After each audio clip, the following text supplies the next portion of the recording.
Today's topic of discussion is clinicals of chapter number 62 cerebral blood flow, CSF and brain metabolism। सबसे पहला जो important clinical है जो exam में आता है वो है स्ट्रोक। स्ट्रोक की डेफिनेशन क्या होगी? स्ट्रोक की डेफिनेशन ये होगी कि किसी भी पार्ट ऑफ द ब्रेन की इन्फाक्शन होना ब्लड सप्लाई की इंटरप्शन की वजह से, तो उसको बोलते हैं स्ट्रोक। या फिर सीधे लफ्जों में किसी भी ब्रेन टिश्यू का डेथ हो जाना ब्लड फ्लो के ना होने की वजह से, मे भी वो सर्कुलेटरी शॉक की वजह से हो, तो इस कंडीशन को बोलते हैं स्ट्रोक या cerebral infarction. Mechanism of infarction होता क्या है? सबसे पहले ब्रेन टिश्यू की तरफ ब्लड सप्लाई इंटरप्ट होती है, आया कि वो एथेरोस्क्लेरोसिस की वजह से हो या हाइपरटेंशन की वजह से हो। इसकी वजह से हाइपोक्सिया से स्कीमिया होगा, स्कीमिया हो जाएगा तो फिर ग्लूटामेट अपटेक होगी एस्ट्रोसाइट की, वो काफ़ी ज़्यादा कम हो जाएगी क्योंकि ये एनर्जी के ऊपर डिपेंडेंट होती है। जब ग्लूटामेट अपटेक काफ़ी ज़्यादा कम हो जाएगी तो फिर ग्लूटामेट का लेवल CSF के अंदर और ब्रेन के इंटरस्टिशियल टिश्यू के अंदर काफ़ी ज़्यादा हो जाएगा। ये न्यूरॉन को एक्साइटोटॉक्सिक डैमेज करेगा क्योंकि ग्लूटामेट एक्साइटेटरी न्यूरोट्रांसमीटर है, वो इतना ज़्यादा एक्साइट करेगा, इतना ज़्यादा एक्साइट करेगा कि ब्रेन टिश्यू डैमेज हो जाएगी।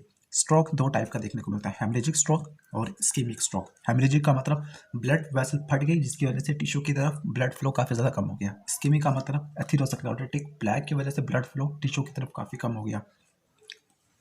पहला हेमरेजिक में किसी भी सेरिब्रल ब्लड वेसल का रप्चर हो जाना हाई ब्लड प्रेशर की वजह से, इसको बोलते हैं हेमरेजिक स्ट्रोक। इसकी वजह से किसी भी लोकल टिश्यू की कंप्रेशन होगी, वो आगे ब्लड फ्लो को और डिक्रीज कर देगी। दूसरा होता है इस्केमिक एथेरोस्क्लेरोटिक प्लेग की वजह से होता है। इसमें यह होगा कि अगर एथेरोस्क्लेरोटिक प्लेग या फिर थ्रोम्बस बनेगा, वो किसी क्लॉटिंग फैक्टर को एक्टिवेट करेगा, ब्लड क्लॉट बनेगा यानी थ्रोम्बस। अगर वो ब्लड क्लॉट किसी और जगह मूव करने की कैपेसिटी रखता है तो उसको बोलेंगे इम्बोलस। वो थ्रोम्बस या इम्बोलस किसी भी ब्लड वेसल को डैमेज कर देगा, डैमेज या फिर ब्लॉक कर देगा, तो फिर उस पार्टिकुलर ब्रेन टिश्यू की तरफ ब्लड फ्लो काफ़ी ज़्यादा कम हो जाएगा। अब एग्जाम में असल में जो आता है वो यही चीज़ आ रही है। नेक्स्ट एग्जाम्पल कि अगर मिडल सेरिब्रल आर्टरी या पोस्टीरियर सेरिब्रल आर्टरी या मिड ब्रेन की ब्लड सप्लाई इंटरप्ट हो जाने की वजह से क्या क्या चीज़ें देखने को मिलेगी। तो सबसे पहले हम देख लेते हैं middle cerebral artery. Middle cerebral artery ये हेमिस्फीयर के मिड पोर्शन को सप्लाई करती है। अगर इसका इन्फाक्शन होता है तो हमें क्या क्या चीज़ें देखने को मिलेगी? बेसिकली हमें 3 चीज़ें देखने को मिलेगी। 2 चीज़ें सेम साइड पर, एक चीज़ ऑपोजिट साइड पर। मिडल सेरिब्रल आर्टरी की वजह से पहला चीज़ हमें डिमेंशिया देखने को मिलेगा क्योंकि वर्निकीज एरिया, जिसको स्पीच कॉम्प्रीहेंशन एरिया भी बोलते हैं, वो डैमेज हो जाएगा डोमिनेंट हेमिस्फीयर में, और इसका जो इफेक्ट होगा वो हमें सेम साइड के ऊपर देखने को मिलेगा। दूसरा, वो बंदा बोल नहीं सकेगा। क्यों? क्योंकि ब्रोकास एरिया डैमेज हो गया। ब्रोकास एरिया का फंक्शन होता है स्पीच की फॉर्मेशन, वर्ड्स की फॉर्मेशन। ये लीजन भी हमें सेम साइड पे देखने को मिलती है। लास्ट है कॉर्टिकल मोटर फंक्शन, वो डिस्टर्ब हो जाएगी जिसकी वजह से स्पास्टिक पैरालिसिस देखने को मिलेगी। ये स्पास्टिक पैरालिसिस ऑपोजिट साइड के ऊपर देखने को मिलेगी। Same side dementia, same side Broca's aphasia, same opposite side spastic paralysis. Posterior cerebral artery, इसका अगर ब्लॉकेज होता है तो वैसे ये आर्टरी ऑक्सीपिटल लॉब को सप्लाई करती है। अगर इसका इन्फाक्शन होता है तो हमें विजन लॉस देखने को मिलता है, ब्लाइंडनेस देखने को मिलती है सेम साइड के ऊपर। ठीक हो गया। अगर ब्लड सप्लाई मिड ब्रेन की तरफ अगर अफेक्ट होती है तो इसकी वजह से ब्रेन और स्पाइनल कॉर्ड इनके दरमियान कंडक्शन ब्लॉक हो जाएगी, जिसकी वजह से मोटर ट्रैक्स अपना फंक्शन नहीं कर सकेंगे, सेंसरी ट्रैक अपनी इन्फॉर्मेशन सेंड नहीं कर सकेंगे, मोटर और सेंसरी एब्नॉर्मैलिटीज देखने को मिलेगी। तो मिडल सेरिब्रल आर्टरी की वजह से डिमेंशिया, ब्रोकास एफेजिया और spastic paralysis. Posterior cerebral artery की वजह से विजन लॉस, ब्लाइंडनेस देखने को मिलेगी।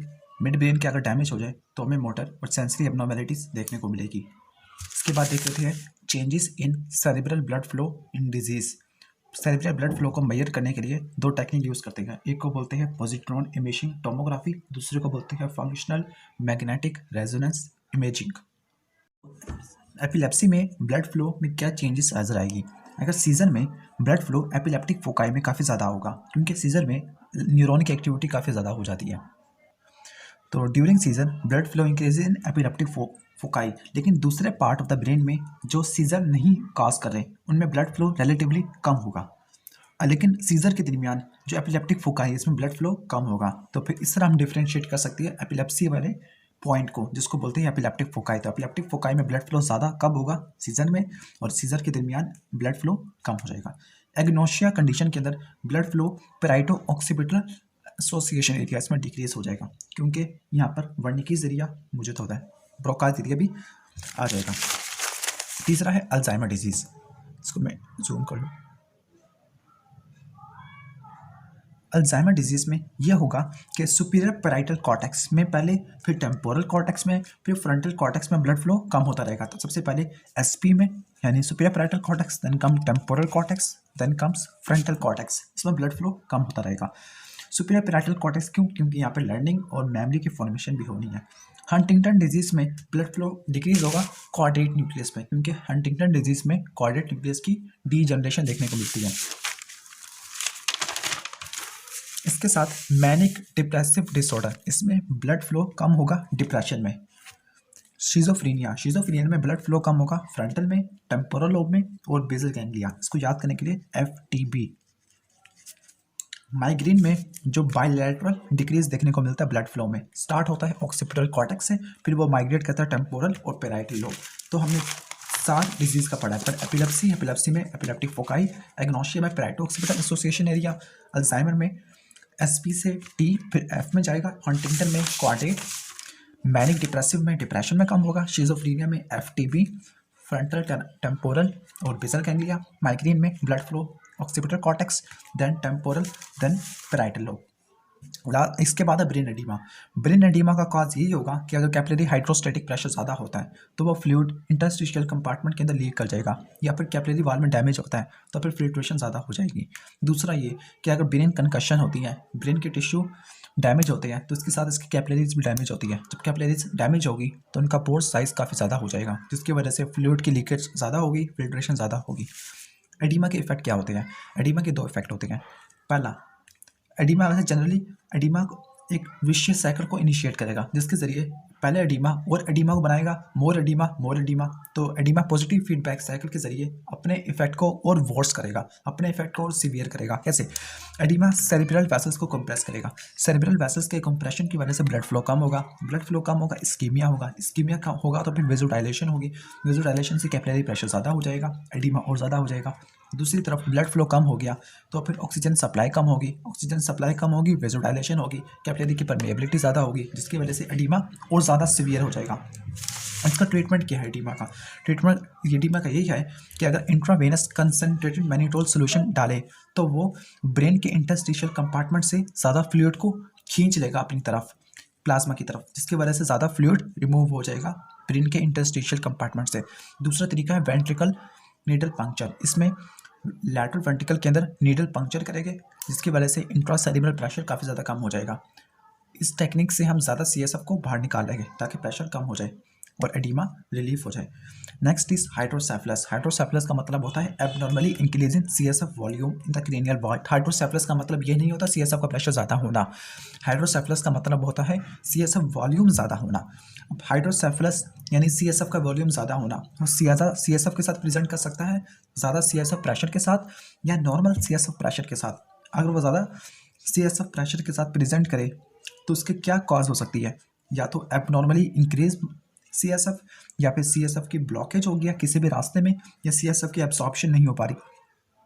अगर हाइड्रोसेफलस प्रेजेंट करता है नॉर्मल CSF प्रेशर के साथ, तब हमें हाइपोप्लेजिया और एट्रोफी ऑफ ब्रेन टिश्यू देखने को मिलेगा, क्योंकि ज़्यादा प्रेशर यही टिश्यू बेयर कर लेंगे, जिसकी वजह से ब्रेन डैमेज हो जाएगा, हाइपोप्लेजिया और एट्रोफी देखने को मिलेगी। हाइड्रोसेफलस 2 कैटेगरी का होता है, कम्युनिकेटिंग और नॉन कम्युनिकेटिंग। कम्युनिकेटिंग का मतलब ये होता है कि जो CSF है वो वेंट्रिकुलर सिस्टम से सबरेक्नाइड स्पेस में कम्युनिकेट कर सकता है, यानी सबरेक्नाइड स्पेस और वेंट्रिकुलर सिस्टम में कम्युनिकेशन मौजूद है, लेकिन मसला CSF की एब्सॉर्प्शन में है। कैसे? कि जो सबरेक्नाइड स्पेस में कोई ना कोई ब्लॉक आ गया, सबरेक्नाइड सिस्टम्स होती हैं वहाँ पे कोई ब्लॉकेज आ गया, या फिर जो उसकी एब्सॉर्प्शन में मसला आ गया। एब्जॉर्प्शन में कैसे मसला आ सकता है? रेक्नाइड विलाई की ब्लॉकेज की वजह से। तो उसके 2 काजेस आते हैं, पहला blockage of fluid in the subarachnoid space, दूसरा ब्लॉकेज ऑफ रेक्नाइड विलाई। इसके इफेक्ट क्या देखने को मिलते हैं? इसके इफेक्ट ये होगा कि ज़्यादा फ्लूइड की एक्यूमुलेशन होगी ब्रेन के और ब्रेन के आउटसाइड और वेंट्रिकुलर सिस्टम में, और इन्फेंसी में हेड की स्वेलिंग देखने को मिलेगी जो ब्रेन के टिश्यू को डैमेज कर देगी। नॉन कम्युनिकेटिंग हाइड्रोसेफलस, इसमें CSF का जो फ्लो होगा वेंट्रिकुलर सिस्टम से बाहर नहीं होगा, मतलब वेंट्रिकुलर सिस्टम सब रेक्नाइड स्पेस से कम्युनिकेट नहीं कर पा रहा। इसका मेन कॉज ये होगा कि सेरेब्रल एक्विडक्ट ऑफ सिल्वियस की ब्लॉकेज हो जाना, cerebral aqueduct of Silvius block हो गई एट्रीजिया की वजह से या ब्रेन ट्यूमर की वजह से। इसके इफेक्ट क्या देखने को मिलेगा? इसका इफेक्ट ये होगा कि जो फ्लूइड की फॉर्मेशन होगी लैटरल वेंट्रिकल में, और फ्लूइड की फॉर्मेशन तो नॉर्मल होगी लेकिन लैटरल वेंट्रिकल में और थर्ड वेंट्रिकल में काफ़ी ज़्यादा हो जाएगा, जिसकी वजह से इन वेंट्रिकल्स का वॉल्यूम ज़्यादा हो जाएगा, ब्रेन को टिश्यू को कंप्रेस करेंगे बोन के अगेंस्ट, जिसकी वजह से ब्रेन टिश्यू डैमेज हो जाएगा।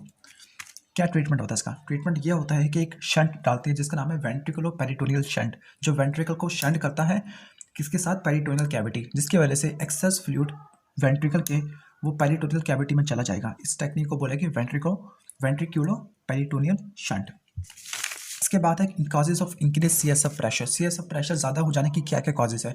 Brain tumours, message of swelling होती है जो ज़्यादा फ्लूइड की एब्सॉर्प्शन को रेजिस्ट करेगी, अपोज करेगी। तो पहला ब्रेन ट्यूमर, दूसरा हैमरेज, इन्फेक्शन या आरबीसी और डब्ल्यूबीसी का लेवल ज़्यादा हो जाना, वो भी ज़्यादा अपोज करेगी फ्लूइड की एब्सॉर्प्शन को। या जेनेटिक भी हो सकता है। जेनेटिक ये है कि या तो विलाई थोड़े से है या फिर विलाई नॉर्मल है लेकिन इनकी शेप एबनॉर्मल है, यानी विलाई का नंबर ठीक है लेकिन शेप एबनॉर्मल, या फिर विलाई का नंबर ही कम है जिसकी वजह से सीएसएफ की एब्जॉर्प्शन नहीं होगी, सीएसएफ का प्रेशर ज़्यादा होगा। लास्ट है कॉन्ट्रोकैप इंजरी। कॉप इंजरी का मतलब होता है कि कंटिन्यून हमें सेम साइड पे देखने को मिले जहाँ पर इम्पैक्ट हुआ है, जहाँ पर ब्लो रिसीव हुई है उसी सेम साइड पर कंकशन देखने को मिले तो उसको कॉप इंजरी, और ऑपोजिट साइड के ऊपर देखने को मिले तो उसको बोलते हैं कॉन्ट्रोकॉप इंजरी। कॉन्ट्रोकॉप इंजरी का मेन कॉज होता है इनर्शिया, कि जो अगर किसी एक सेम साइड पर ब्लो मिलती है तो जो फ्लूइड होता है सेम साइड का वो ब्रेन को पुश करता है ऑपोजिट साइड के ऊपर, और ऑपोजिट साइड के ऊपर इनर्शिया की वजह से स्कल भी ब्रेन के साथ मूव करता है। फाइनली जो ब्रेन आगे से जहाँ से स्ट्रक हुआ वो ब्रेन ऑपोजिट साइड पर चला गया, ऑपोजिट साइड पर इनर्शिया के ना होने की वजह से वो ब्रेन अचानक टकराएगा स्कल के साथ, वहाँ पे टिश्यू डैमेज होगा। इस कंडीशन को बोलेंगे कॉन्ट्रोकॉप इंजरी। तो कॉन्ट्रोकॉप इंजरी पहले तो ये हो सकती है इनर्शिया की वजह से, या फिर दूसरा ये हो सकती है कि रैपिड एक्सेलरेशन और डीसेलरेशन होती है। रैपिड एक्सेलरेशन और डीसेलरेशन फिजिकल इम्पैक्ट के बावजूद, यानी फिजिकल इम्पैक्ट ना हो लेकिन सिर्फ एक्सेलरेशन और डीसेलरेशन हो। इस कंडीशन को बोलते हैं शेकन बेबी सिंड्रोम, जिसकी वजह से ब्रेन किसी भी साइड पर बाउंस कर सकता है। अगर हमें सेम साइड पर इंजरी देखने को मिले तो उसको बोलेंगे कॉप इंजरी, और अगर ब्रेन ऑपोजिट साइड के ऊपर बाउंस करे और ऑपोजिट साइड के ऊपर इंजरी देखने को मिले तो उसको बोलते हैं कॉन्ट्रोकॉप इंजरी। तो शेकन बेबी सिंड्रोम और दूसरा होगा इनर्शिया, इसकी वजह से कॉन्ट्रोकॉप इंजरी हो सकती है। तो यह था बेसिक ओवरव्यू क्लिनिकल्स का। अगर वीडियो पसंद आए तो उसको लाइक कीजिएगा और चैनल को जरूर सब्सक्राइब कर लीजिएगा। Thanks for watching this video. अल्लाह हाफिज़।